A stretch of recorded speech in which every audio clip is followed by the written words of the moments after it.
Scorched Earth tactics. The tactic used by Vlad the Impaler in 1461 is one of the most famous examples of this strategy in military history.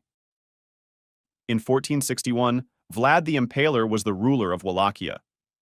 And then the Turkish Sultan Mehmed II demanded that Vlad pay tribute. However, Vlad refused, which led to a military conflict. The essence is the complete destruction of all resources that can be useful to the enemy. This includes burning fields, destroying food supplies, destroying infrastructure, and poisoning water sources. The goal of this tactic is to deprive the enemy of the opportunity to use the captured territories to supply their troops, which leads to their depletion and demoralization. The troops retreat inland, destroying everything in their path, poisoning all sources of water so that the Turks cannot use these resources. This tactic proved to be extremely effective. The Turkish troops, advancing across the devastated land, were both exhausted and demoralized.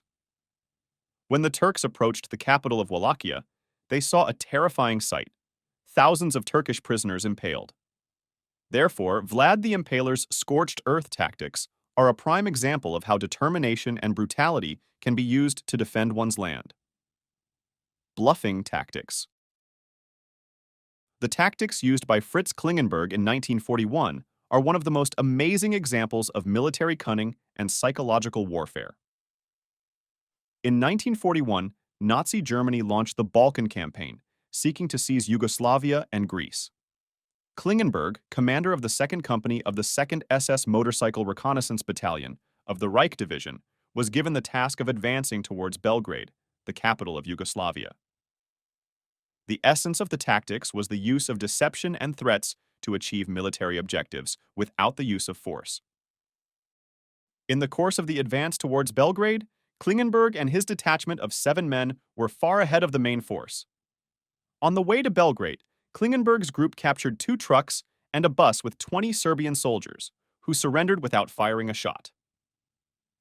Dressed in the uniform of the Yugoslav army, Klingenberg and his group were able to bypass several checkpoints, and then they entered Belgrade, where they began to spread rumors about the approach of a large German force and an imminent airstrike. Using bluffs and threats, Klingenberg convinced the local authorities that resistance was futile, and in the evening, the order for the surrender of Belgrade was signed. 1,300 soldiers of the National Army and militia laid down their arms. This tactic proved to be extremely successful. His actions not only saved the lives of his soldiers, but also demonstrated the power of psychological warfare. For this feat, Klingenberg was awarded the Knight's Cross of the Iron Cross. Tactics of maneuvers. The tactics used by Alexander the Great are the embodiment of his military genius. The tactic of dividing troops and attacking from an unexpected side is to create the illusion of weakness or distract the enemy's attention, and then deliver a decisive blow from an unexpected direction. The Battle of Gaugamela is about one of the most famous examples of the tactics of dividing troops. Alexander used false maneuvers to force the Persian army to stretch his lines. He then attacked from the flanks, creating the illusion that his forces were smaller than they actually were. At the decisive moment, he broke through the center of the Persian army, leading to its complete defeat. These tactics allowed Alexander to win victories over vastly superior armies. His ability to use the division of troops and attacks from unexpected directions not only provided a tactical advantage, but also demoralized the enemy, forcing him to make mistakes. Alexander the Great's maneuvers are a prime example of how tactical flexibility and the ability to use terrain can lead to victory even in the most difficult conditions. Hit-and-run tactics are one of the most effective strategies used by guerrilla units in many wars. This tactic allows small, mobile groups to strike at a stronger enemy and retreat quickly, avoiding direct confrontation. Guerrilla warfare is waged by civilians or irregular military formations that fight against a stronger and more organized enemy. The essence of action and fight and flight is to carry out quick and unexpected attacks on the enemy, followed by a quick retreat. The Viet Cong used hit and beach tactics against U.S. and South Vietnamese forces. Guerrillas ambushed patrols and convoys, blew up bridges and roads, and then quickly disappeared into the jungle, greatly undermining enemy forces. Hit-and-run tactics allow you to deal significant damage to a stronger opponent while avoiding large losses. It is effective in conditions where troops have limited resources and cannot engage in open battles.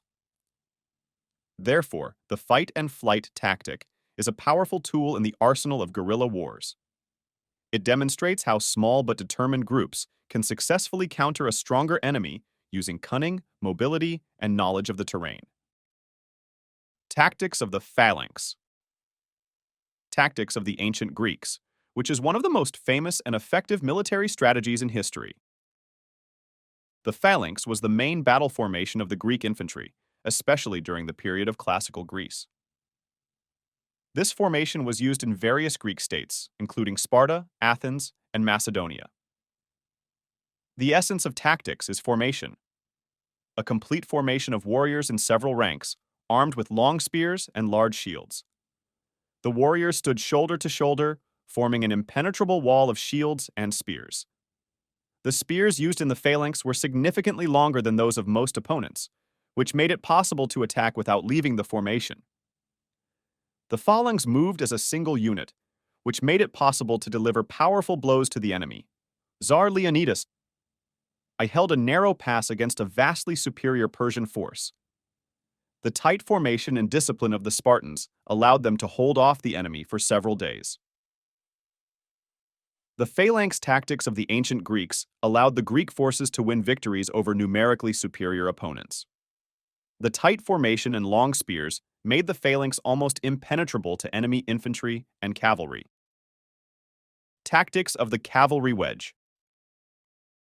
The tactics of the Mongols under the leadership of Genghis Khan are one of the most famous and effective strategies used in military history. The essence of tactics and the cavalry wedge is the use of a wedge-shaped formation of cavalry to break through enemy lines. The cavalry lined up in the form of a wedge, with the tip pointed at the enemy. The top of the wedge was made up of the most experienced and well-armed warriors, followed by the rest of the horsemen. The success of this tactic depended on a high degree of coordination and discipline among the warriors. Each rider knew his place in the ranks and acted in accordance with the general plan. The Battle of Legnica, where the Mongols under Baidar and Khadan used a wedge-shaped formation to attack the Polish forces. The Mongols first fired at the enemy with bows and then attacked with a wedge, breaking through enemy lines and destroying the Polish army. The cavalry wedge tactic allowed the Mongols to deliver decisive blows to the enemy, breaking through his lines and creating chaos in his ranks. This tactic was especially effective against less mobile and poorly organized armies.